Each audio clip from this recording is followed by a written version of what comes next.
and welcome to Chanakya University. It is a pleasure to have you at our campus. And during your visit to our campus and in the last day or so, what were your first impressions of Chanakya University that you have in mind? This was my first visit to Chanakya University, aware of the fact that the university is coming up very well. I read about it. But frankly, what I saw on the ground was well beyond my expectations. University was set up only in 2022, just over 3 years ago. Yes.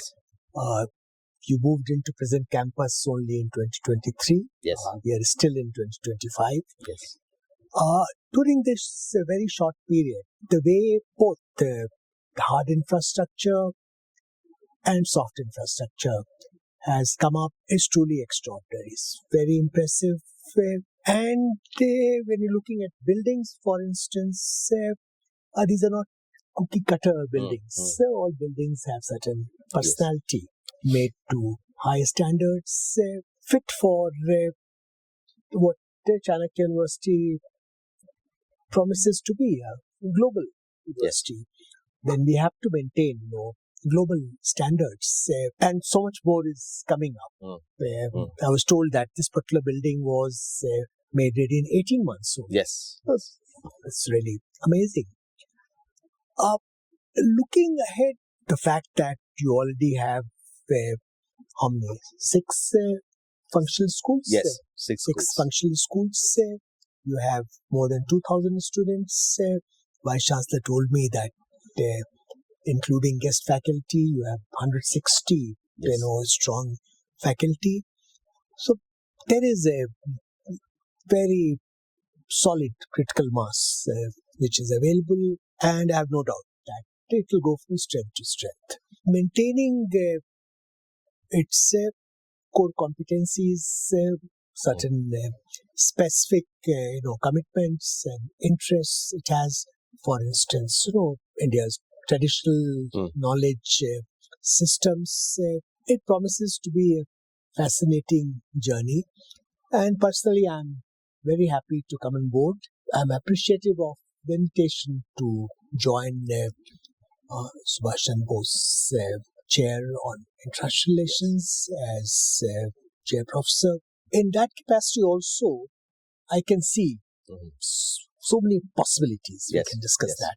Yes. I think that leads to me for the second question that we had in mind to seek your thoughts.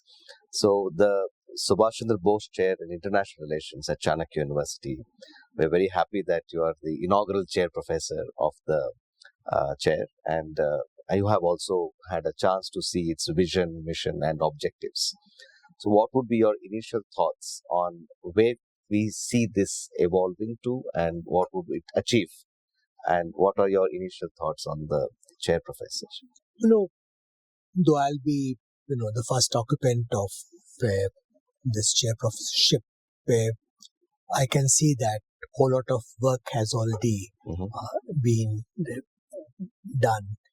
And you have an impressive body of outcomes. We need to build on that.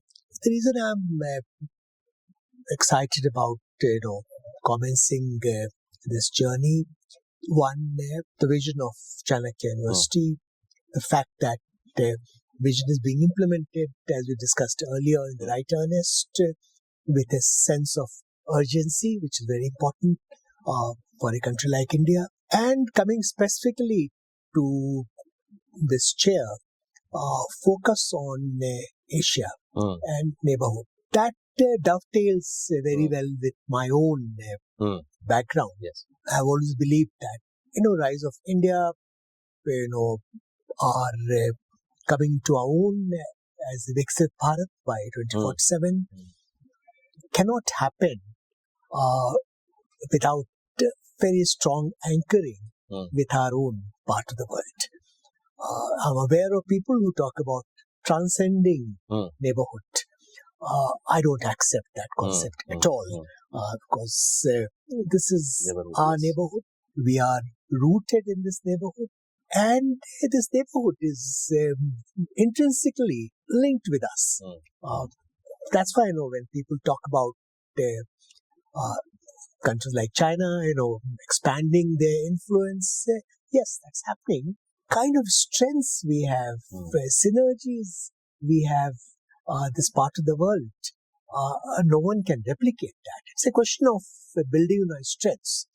So one part of task of this chair will be to see how do we promote that objective, repositioning India, restoring India, Yes. as a leading country, as a civilization, as an entity which has contributed so much to history of mankind, and it will continue to do that.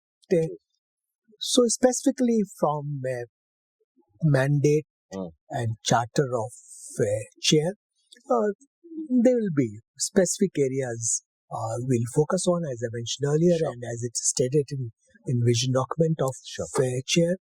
We'll focus more on Asia, on our neighbourhood, both by way of research and grooming of talent.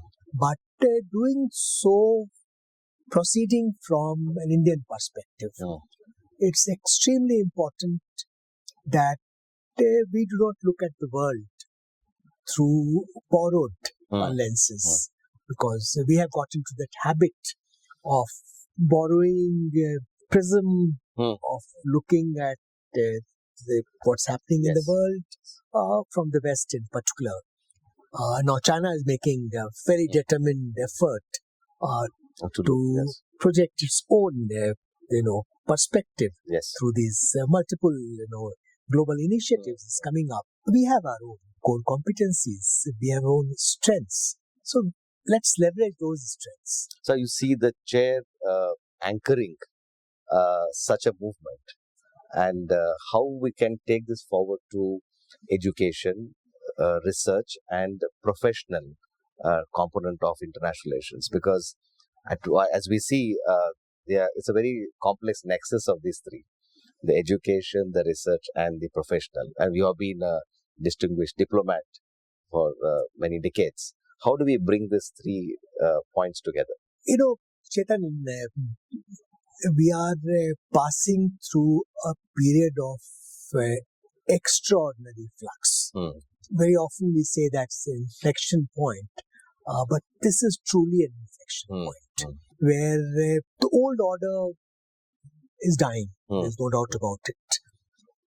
But new order is yet to be born. It's a transition period where we can't even say with any degree of certainty that a new order will emerge. There have been periods of history which are characterized by absence of order, or something which is clearly defined with clear contours. Trying to understand this transition, positioning India to transition not from a position of weakness, but increasingly from a position of strength. It's not going to be easy because the way global economy or international order is structured today, there are dominant players, both established players and emerging players already with large footprint like China. Dealing with that in different areas will require clarity of thinking, research, laying down a roadmap. Just to give you an example of something I've been working on recently.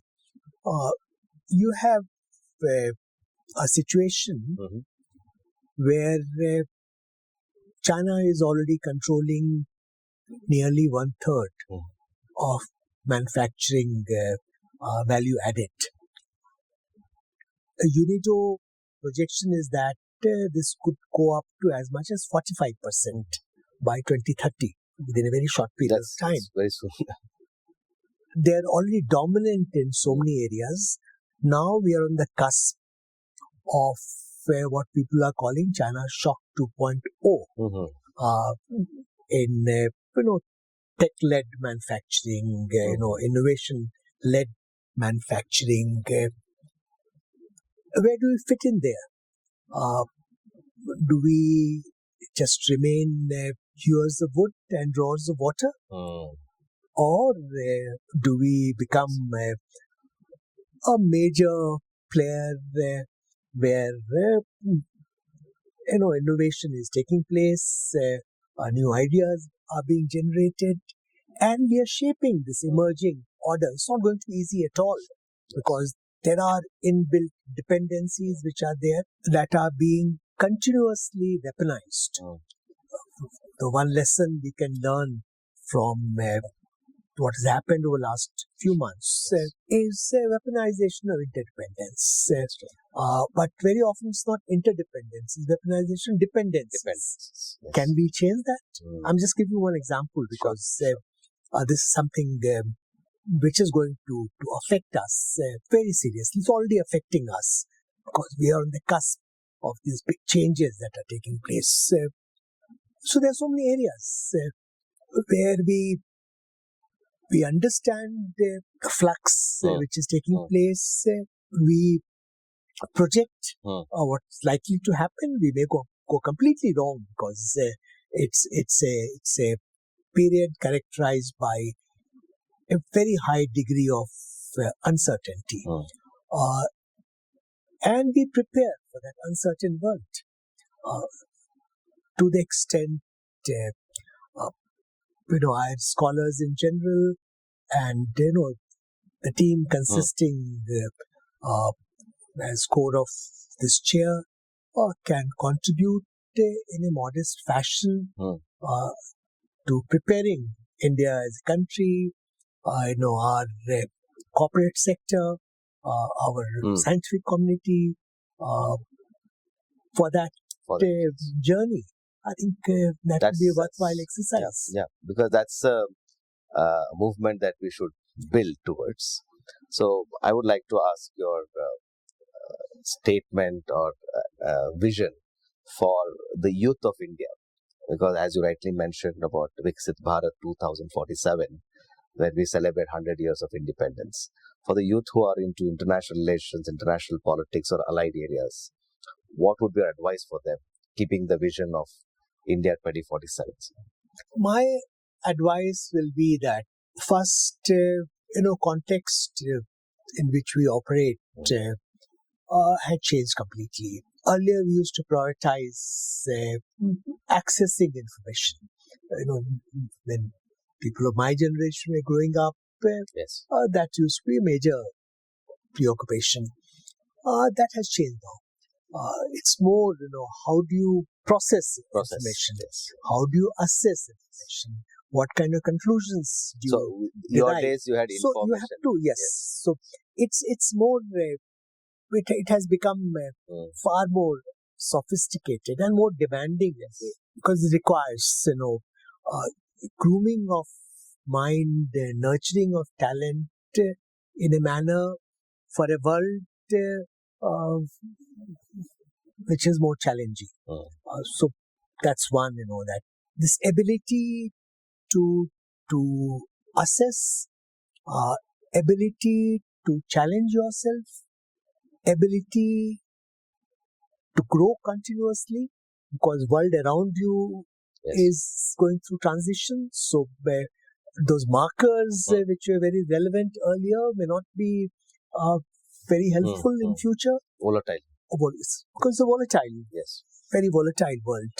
I think that's going to be a major challenge. At the same time, proceeding from a perspective of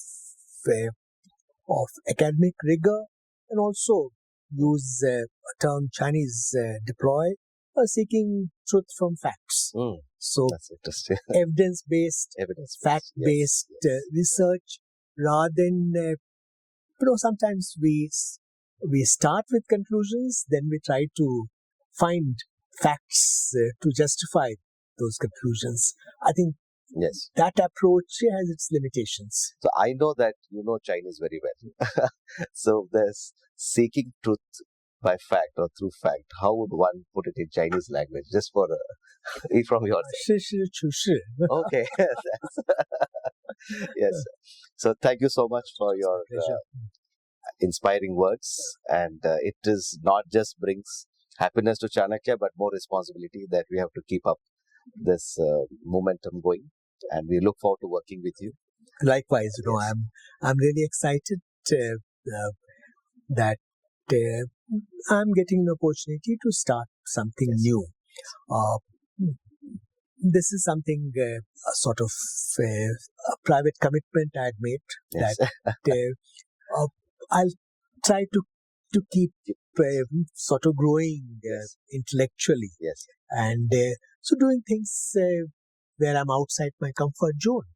And I can tell you that I'm really, worried about prospect of doing your credit courses. I have Oh, no yes, idea yes. what it means, but it's good Yes, fun. yes, So yes, I'm looking yes. forward to it. I think the last two points that you mentioned for the youth also is very important. Thinking out of comfort zone and also looking at how you can keep yourself engaged. That's It's very, very extremely important. That this is something in foreign service we prioritize a lot. Mm-hmm. That you have to remain intellectually alive Mm-hmm. and curious and keep learning all the time. Yes. If you don't do that, Mm. you can't be a good man. Yes. It's very difficult. Yeah, Yes, sir. Thank you so much, sir. Thank you.